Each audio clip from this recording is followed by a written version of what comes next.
Today is time for chapter 2 of my puppy stories. My slice of the dog world is mostly the US and Canada and mostly white cis women in their 50s. People who inhabit this slice of the dog world routinely spend several $1,000s on a puppy or breed dogs and sell the puppies for several $1,000s each. Not exclusively, but the norm seems to be between $1,000 and $3,000 per puppy. I live in Mexico, of course, so things are not directly comparable. But I was curious how expensive breeding my dog would be for me. Breeders often claim that a puppy has to be this expensive because breeding dogs is this expensive, and otherwise the person would go broke. So I kept track of what I spent on the litter. I'm sure I forgot an item here and there, but I'm going to read you the list with the major expenses on it. I may have mathed the math wrong because I'm really good at getting the math wrong. Assuming I got it right though, according to my notes, I spent a total of 48,434 pesos on the puppies. This includes Game's ultrasound, but not her x-rays, since I would have done those either way. The 48,434 pesos don't include a stud fee either, because Eduardo, who is Trago, Game's lover, got one of the puppies. 48,434 Mexican pesos equals $2,727.86 on July 11, 2024, according to the conversion rate offered by Google. There are people who would sell a single puppy for this amount and claim they do not make a profit. That, to me, is crazy.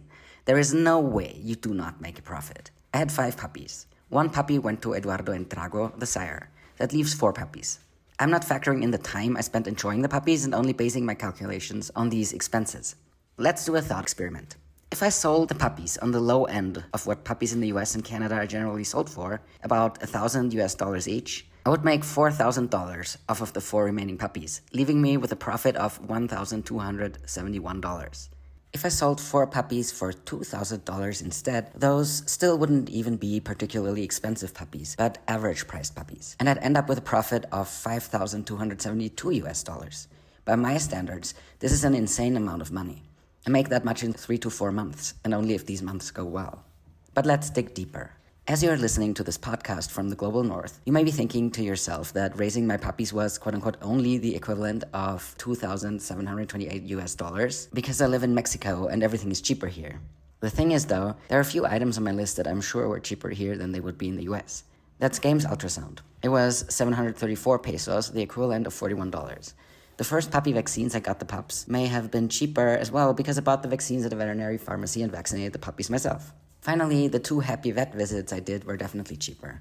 The first vet, simply because they liked me, charged me 200 pesos for the happy vet visit for all 5 puppies, which is about $11.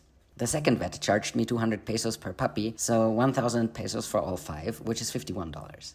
I did these visits for socialization and environmental exposure, not for medical reasons. The first vaccines were 1,155 pesos, that's $64. Just the vaccines. As I said, I administered them rather than paying a vet. There are other items on my list that I believe were more expensive here than they would be in the US. That's puppy kibble and formula because I bought import brands. And imported stuff is almost always more expensive here than in the US because import taxes are added. So puppy kibble, formula, and brand name toys were likely more expensive. I could have kept the price down by making my own toys and feeding either raw or cheaper kibble. There are also items on my list that would not be on the list of a breeder. When I say breeder, I define this as someone who has litters regularly. I don't, so I'm not a breeder. A lot of the things I bought because of the puppies would be things I'd reuse if I kept having more litters. Their true price would then be spread out over many litters rather than just fall on one. The reusable items I bought were 13,746 pesos. This was stuff I used for building the blanket fort, my equivalent to a whelping box, a puppy playpen, and a reusable puppy toilet. I didn't even end up using that toilet. I also bought puppy collars, phone number dog tags, and a few more things. That is the equivalent of $774 for reusable items. The reason this ended up being this expensive is that I'm pretty sure the playpen and the puppy toilet were import products as well, and I had to buy towels, blankets, sheets, pillows, and so on, because I only own as much of this stuff as I absolutely need myself. So for example, I think I owned a total of 2 towels and a single of sheets. I needed more for the puppies so I could wash things and still have something soft for them to lie on. Remember that my total was $2,728. If I had 3 litters instead of 1, this would bring me down to under $2,200 for this litter. At least I think so. As I said, math is not one of my many talents. But let's be generous with our global north breeders in my slice of the dog world. Let's assume that the typical person who is considered an ethical breeder spends $774, the same amount I spent on reusable items, on a puppy vaccine appointment, or on an ultrasound, while I spent way less on these things. So for the sake of argument, I won't deduct the sum for reusable items. While we can argue that I may have spent less on vet visits, there's also something I spent more on than a breeder would. A breeder usually lives in a house with a yard because Malinois puppies 5 weeks or older might turn an apartment to sawdust. I don't live in a house with a yard. At the time of the litter, we lived in a studio apartment. The puppies stayed there for the first 4 weeks of life because I can't afford to rent a house with a yard for more than a month. Then, for the second month of life, I rented a small house with a yard in Teotihuacan in Mexico State from an acquaintance for 10,500 pesos, which is $591. You probably say this is dirt cheap, but that's only because the house isn't in Mexico City. There is no way I could afford to rent a house with a yard in Mexico City, even if I didn't have to pay double rent, as in rent for my studio apartment in addition to that house. Depending on where in Mexico City you live, it can be as expensive or more expensive than a US city, just like different cities in the US have different costs of living. Remember, I also paid rent for my studio apartment the entire time, which, because of its location, is more expensive than this house was. In addition to that, I spent at least 1,500 pesos on toll roads and gas going back and forth between Teotihuacan and the city. That's a conservative estimate, I forgot to track it. I went back and forth a lot because I wanted to socialize the puppies in the city. 1,500 pesos is $84. So if you were a breeder, you wouldn't have to rent a house for your puppies. That's because you'd be crazy to breed males in an apartment, and you probably own or rent a house anyways. It follows you'd spend $591 less on every litter, even if you did $84 worth of road trips. Again, I'll be generous with my global north breeder comparison and not deduct these $591, assuming that this would be a rough equivalent of either vaccines or ultrasound or a fraction of what you'd spend on an emergency vet visit. Remember that an emergency vet visit happens once in a while, but the cost is also spread out over all the litters you have over the course of your breeding program if you're a breeder.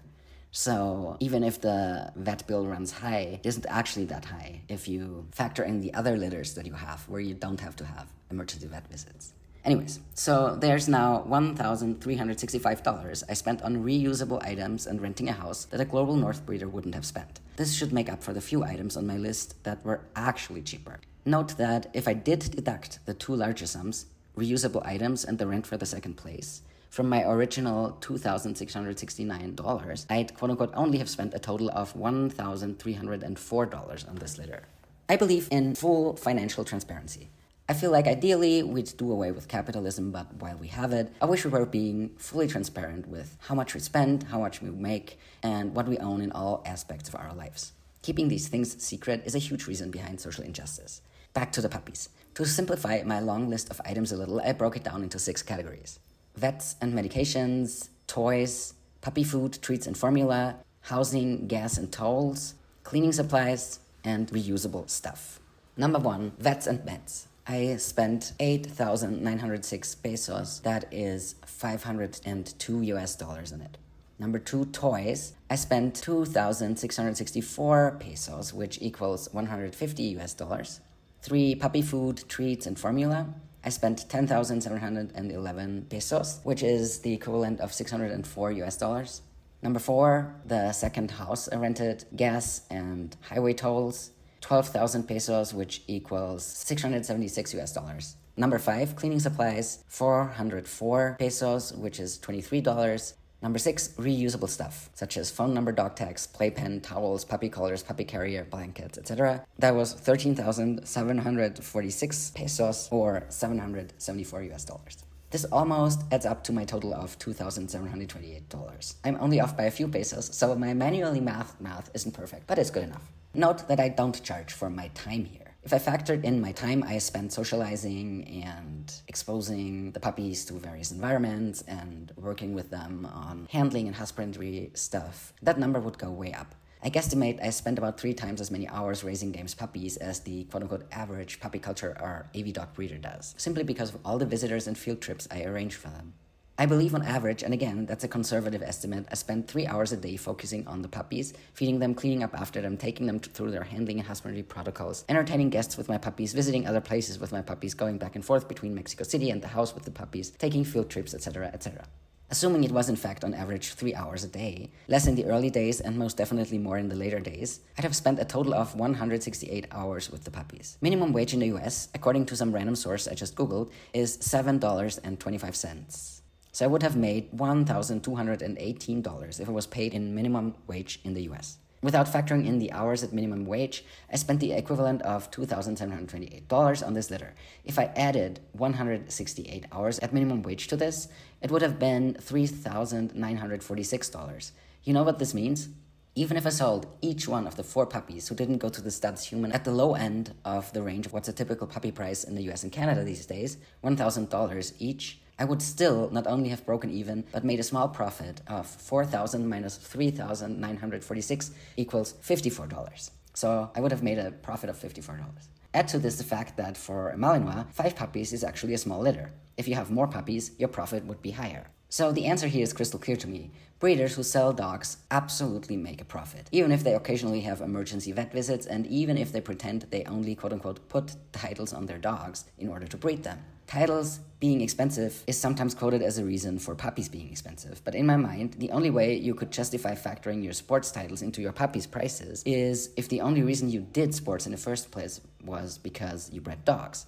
If sports are a passion of yours and you would pursue them either way, I don't see how you'd justify factoring what you spend on dog sports into puppy prices. More on that in chapter 3. I'm sure some breeders listening will disagree, but my conclusion is that breeders make a profit when they sell puppies for between $1,000 and $3,000. The reason I have a problem with this is that breeders will often lie about it and claim that they actually lose money. Unless I'm naively overlooking something obvious, there is no way this is true. If I'm overlooking something obvious, I'd appreciate if you reached out and let me know. I love to learn. Happy training, everyone.